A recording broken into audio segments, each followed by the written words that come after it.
पवार आणि सुप्रिया सुळे यांनी एकत्रित भेट घेणं, महाराष्ट्रात सुरू असलेले वेगवेगळे प्रश्न आणि त्यानिमित्तानं मार्ग काढण्याचा प्रयत्न, अशा स्वरूपाचं अधिकृत कारण आपल्याला समोर येताना पाहायला मिळेल.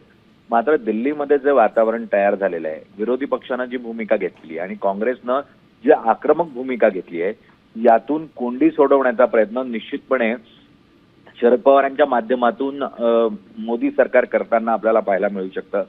आणि त्याचीच ही चुणूक म्हणून आपण याकडे बघू शकतो असं म्हणायला काही हरकत नाही.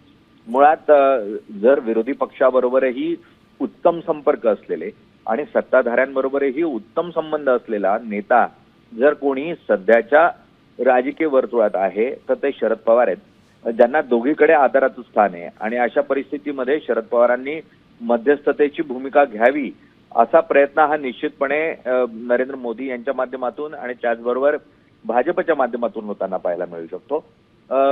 आता यासाठीच ही भेट होती की नव्हती अधिकृतपणे अद्याप जरी सांगितलं जात नसलं तरी असा कयास निश्चितपणे लावला जाऊ शकतो की येत्या काळामध्ये शरद पवार आणि सुप्रिया सुळेंचेही संबंध अगदी गांधी कुटुंबीय असो किंवा त्याचबरोबर संघ परिवार असो, या दोघांमध्ये आता तयार झालेले आहेत.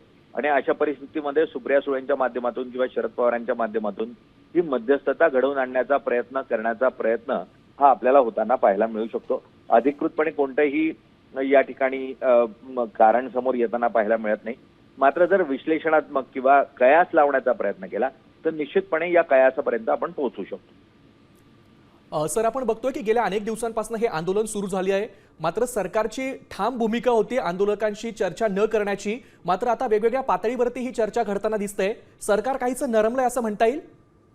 अद्याप तरी वेगवेगळ्या पातळीवर चर्चा सुरू झाली अशी परिस्थिती नाही. सरकारकडून अद्याप एकच प्रतिनिधी आणि ते नड्डांच्या रूपामध्ये चर्चा झाली आहे, तीही अगदी त्रोटक स्वरूपाची चर्चा आहे. त्यामुळे चर्चा अद्याप पुढे सरकलेली नाही.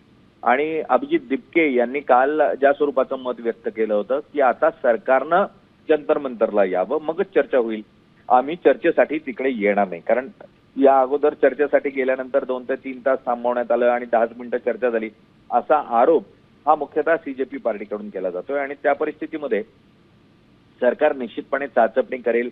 कारण जंतर मंतरवर एवढ्या मोठ्या स्वरूपामध्ये विद्यार्थ्यांवर लाठीचार्ज झाला, अश्रुधुराच्या नळकांड्या फेकल्या गेल्या आणि त्यानंतरही पुन्हा जेनझी हा एकत्रितपणे जंतर मंतरवर जमतोय, तो हजारोच्या संख्येने जमतोय, देशभरातून त्यांच्या खाण्यापिण्याची सोय केली जाते.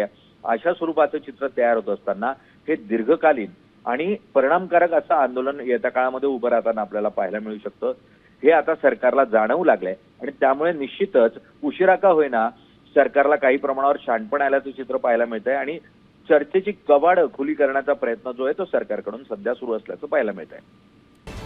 महाराष्ट्रातील सर्व बातम्यांचे विश्वासार्ह व्यासपीठ,